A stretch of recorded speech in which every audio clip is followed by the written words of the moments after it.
Prvo što želim reći jeste da smo iskoristili priliku da smo pozvali igrače, da smo pozvali trenera i da smo pozvali menadžment Fudbalskog kluba Sarajevo da im iskažemo poštovanje na duploj kruni i da saopštimo da se zajednički radujemo sa njima, da također skromno nagradimo njihov veliki trud, napor i velike titule koje su osvojili, a istovremeno da kažemo da čini mi se da dolazi jedna jako značajna era sporta, što je svakako dobro i za općinu Centar, i za grad Sarajevo, a naravno i za državu Bosnu i Hercegovinu. Sport mijenja ambijent i mislim da je to dobra prilika da mladi svoju genetičku suštinu promoviraju kroz sportske aktivnosti, a ne recimo na neki drugi pasivan i rekao bih štetan način. Mi smo i do sada u kontinuitetu pomagali Fudbalski klub Sarajevo, ostajemo privrženi da ćemo pomagati sport i sve fudbalske klubove u gradu Sarajevo, naravno i Želju, ali ono što je jako bitno i što Sarajevo, rekao bih, izdvaja jeste da su ipak oni na općini Centar i da mi trebamo biti posvećeni prije svega njima, a onda svakako i drugima, i uručili smo im finansijsku podršku kao znak poštovanja i poklone za svakog igrača. U svakom slučaju da nam znači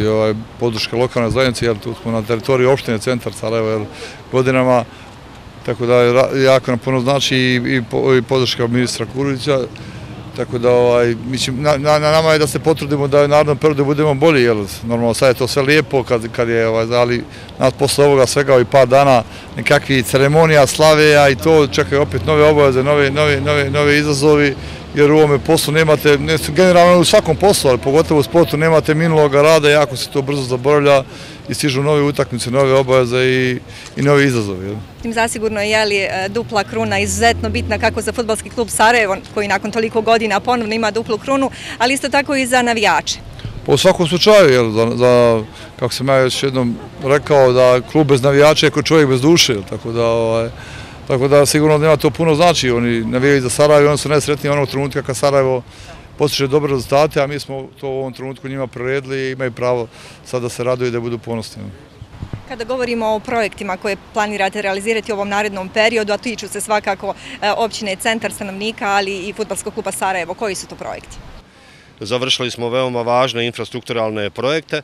i ne zastajkujemo, idemo dalje. Mi imamo ambiciju da jako brzo izmijenimo prostorno-planski dokument na temelju kojeg ćemo objaviti kvalifikacioni postupak u kome bi trebali da nađemo strateškog finansijskog partnera koji bi od stadiona Koševo trebao napraviti arenu. O svim drugim detaljima ćemo naravno razgovarati kasnije. Postoje neke velike promjene u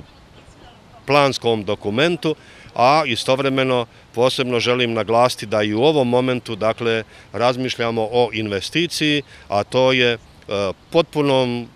sređivanju zelene plohe stadiona i uvođenju grijanja u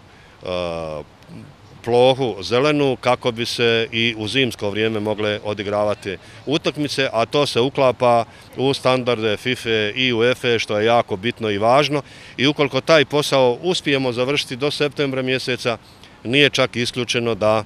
se i utakmica koja je najavljena između Italije i Bosne i Hercegovine u skladu sa dogovorom sa Fudbalskim savezom možda može odigravati i na stadionu Koševo, što bi bio veliki benefit i za općinu, a i za državu Bosne i Hercegovine.